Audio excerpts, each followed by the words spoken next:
This is the Mason Vera Paine Show, your go-to lifestyle program, covering everything from technology and gaming to movies, TV shows, and pop culture to the supernatural and beyond. Brought to you from Chicago, USA, with your host, the unabridged millennial, Mason Vera Paine. It's been 7 years since the PlayStation 4 and Xbox One has been released.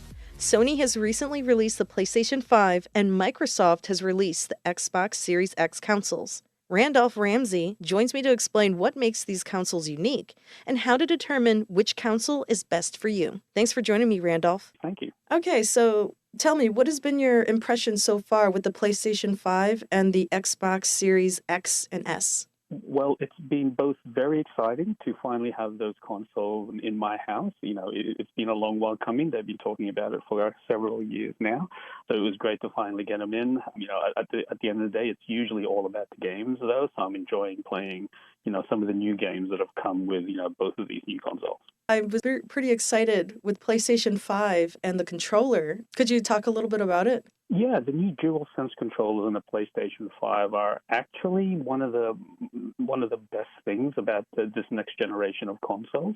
You know, over and above all the performance stuff and how it looks on your TV. You know, like having these DualSense controllers in your hand and just how it actually feels makes it feel like you're playing a next generation game. They have this cool new technology in there, which is essentially haptic feedback. We've had that for a while, but they've really gone to an extra measure, these ones where, you know, it has different sensitivities depending on the game you're actually playing. So, you know, for example, I was playing Call of Duty last night, and the actual triggers that you use to fire off your weapons, those will give you different resistance and feedback depending on, you know, the type of gun that you have in game. So there's some really cool stuff that they're doing with that controller. In another game, Astro's Playroom that I was playing yesterday, every time you're stepping into an area with rain, for example, you'll feel your controller, and it kind of feels like there's like raindrops that are falling inside it. So it's a really amazing piece of technology that you can have in your hands right now. Now, I'm a PlayStation person, which is why I knew about the controller.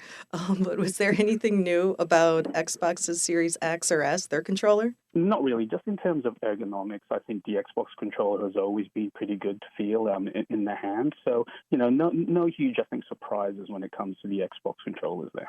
Now, what's the storage like for these consoles? Well, the PlayStation 5, both versions of the PlayStation 5 both come with 825 gigabytes of storage.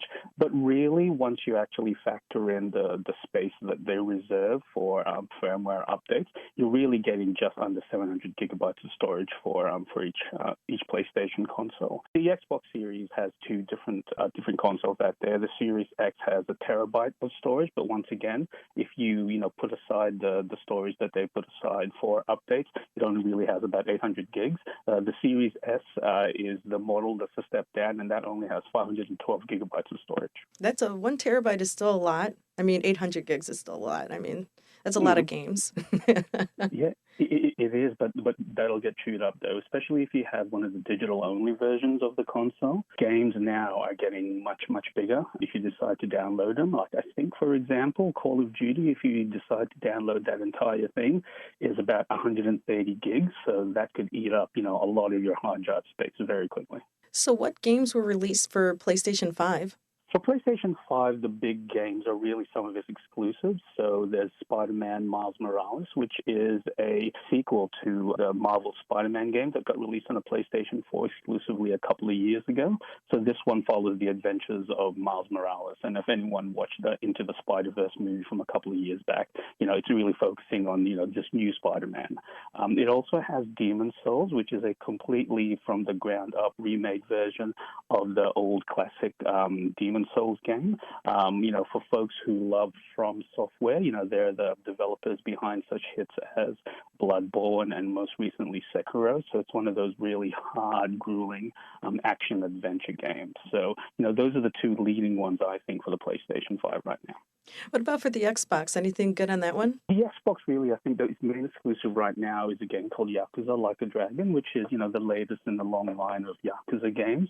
But really, I think the Xbox is, more more focus on, big third-party titles. So things like Assassin's Creed Valhalla, things like Watch Dogs Legion, it doesn't have as strong a launch lineup, I guess, the PlayStation has right now. But I think the benefit that the Xbox has is it's really pushing its service called Game Pass, and Game Pass essentially is a service which it's a subscription service, sort of like Netflix or Spotify, in which Xbox provides like a whole range of games, and you basically for a monthly fee have access to anything in its catalog. Not doing that many exclusives, I'm kind of on the fence. Was that brave, or do you think like that was a really smart decision on their part, Xbox's? I think it was a little bit of both, actually. So I think it's a little bit of strategy in which they want to build an ecosystem that goes beyond what exclusives you have on your platform.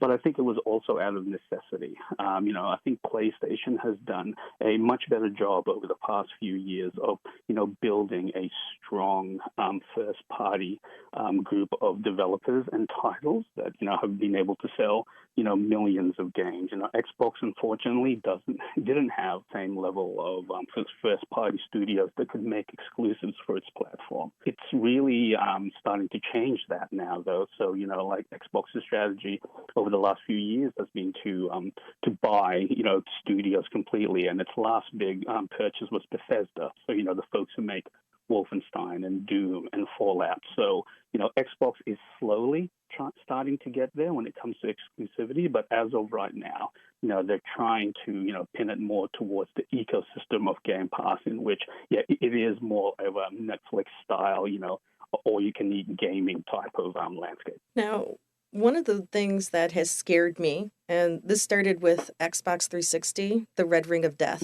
and I have been so hesitant to buy a console as soon as release. So is there any issues now? Because I've heard people say that there are cooling issues for both consoles. Is that true? Yeah, it's probably smart to, not go first full into a new generation of any new technology. Right now, there have been sort of like isolated reports of, Xbox cooling issues, as you mentioned there. There's been isolated reports of, the PlayStation, wiping saves. If you put it into rest mode, there's been some isolated reports of the Xbox, just intermittently shutting down and not booting up again. It's really hard, though, at this stage to say whether those are actually systemic and, whether it's actually really widespread, or whether, just because, both these consoles has just been released to the public and there's millions out there right now, people are experiencing it for the first time. It's really hard to tell whether these problems, are actually serious problems that will affect a lot of consoles, or whether they're just, sporadic instances that people don't need to worry about. And it's sad. My soul hurts for these people. I remember being so excited for a new console, and it is so difficult to get another one because they just don't have any right now. So Yeah, absolutely. I think both Microsoft and Sony are quite happy. They've already sold through hundreds of thousands to millions of these consoles around the world. But the flip side is, they're still unable to meet demand right now. I know just personally that it took me a while to even get a pre-order for both the PlayStation and the Xbox, and I think there's still lots and lots of people who are in the same boat right now. Who are trying to get a new Xbox or a new PlayStation for Christmas, and just aren't able to because of the supply is not there. Now, I was a little curious. Do either consoles have backward compatibility? They do. Both consoles have a level of backwards compatibility. The PlayStation 5 essentially is able to play any PlayStation 4 game that you may already have in your system. But, I think there's a small list of a handful of PlayStation 4 games that aren't compatible. But the Xbox is really, the one that has embraced backwards compatibility. So, they've made it a mantra of theirs to support essentially any game in the Xbox ecosystem. So that means if you have games from the original Xbox from, many, many years ago through the Xbox 360 to the Xbox One, all of those games should be playable and backwards compatible with the Xbox Series X and the Xbox Series S right now. Oh my God, I did not know that. I may turn into an Xbox fan. Yeah, so technically they have thousands of games available for the Xbox right now. And this is what I mean, Xbox is really leaning into, making this more of an ecosystem, of games as opposed to, pinning, a lot of their hopes on, a couple of really big name titles that will draw a lot of people. Now, why do you think that Sony and Microsoft decided to release digital versions of their consoles? I think it's probably a couple of things. One, obviously, is price. They wanted to get a console that was, a lower price point out there for consumers. I mean, anytime you can get the price down for a brand new console, obviously you'll drive demand. I think there's also, speaking of demand, I think there's a big demand out there from consumers, who only want a digital-only version. I think the most recent figures from the games industry is showing more and more people are purely relying on the internet to download their games. I think it's about 60% to 70% of all game sales now are digital. So there's a big market of people out there who no longer need the disk drive and just want to have everything on a hard drive. So are either multimedia? Like, can you play music on either console? Yeah, both consoles are multimedia. I think specifically it's even part of their setup process. So when I was setting up my PlayStation last week, for example, one of the first questions they ask is, do you want to download the Spotify app, the YouTube app, the Disney Plus app? So these consoles have been long trying to position themselves as the hub for your living room. So you can reasonably expect that anything that you would normally run through your smart TV, that these consoles will also be able to run. So what is the cost for PlayStation 5s, both versions, and the same thing with Xbox Series X and S? What is the cost for those guys? There's two different models for each one. The PlayStation 5, its main model, which has a Blu-ray disc in it, goes for $499. The PlayStation 5 that is digital only retails for $399. The Xbox is similarly priced as well. So the main Xbox, the Series X, retails for $499, and the Xbox Series S retails for $299. Oh, that's not bad. I thought it would be a lot more, to be honest with you. And Xbox also has this thing where it essentially has a payment plan. It's called Xbox All Access, in which you can sign up through one of the big retailers and also through Xbox directly. And essentially you will get like a mobile phone plan, you will get the Xbox for, I want to say, $20 or $30 a month. And you pay that off over 2 years, and that also gives you access to its all-you-can-eat games model. So, it's a pretty good alternative if you want to get a new console underneath the Christmas tree this year and you don't have a lot of money to spend. So for Microsoft and Sony, can we expect them to have any Christmas bundles? I think bundling at this stage, especially since the consoles are brand new, I think bundling, you're not going to see many of those bundles that come specifically from the console manufacturers themselves. You may see some retailers, though, do it on their own, in which they'll try and bundle, a game or a controller for a slightly discounted price. But, I wouldn't expect anything official coming from PlayStation and Xbox around it. Okay. What about any games? Will there be games released around Christmas? Yeah, most of the big launch titles are actually already out right now. So, Call of Duty was released last week.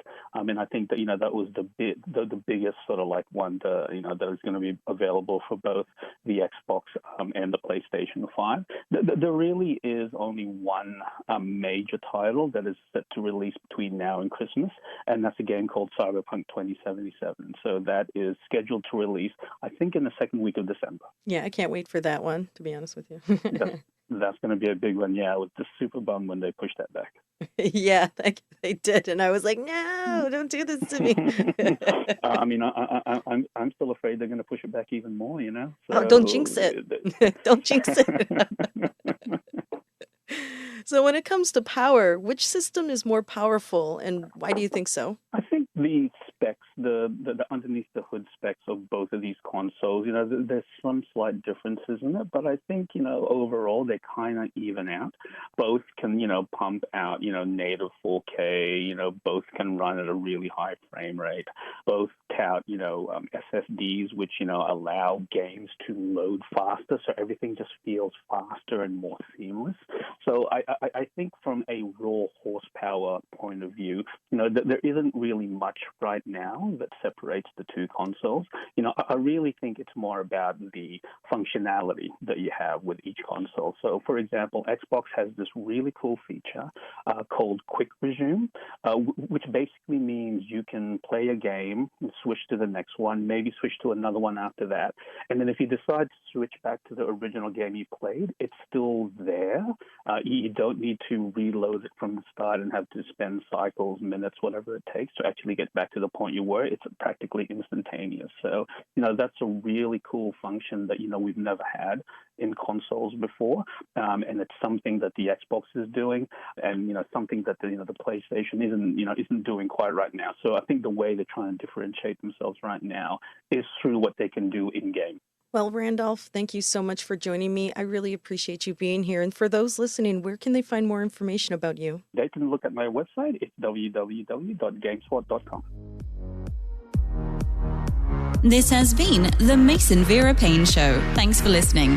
Can't wait to hear more? Head to WGNradio.com for exclusive content by Mason. Also, follow Mason on Facebook and Twitter at Mason Vera Paine. That's all one word. And don't forget to share the show with your friends.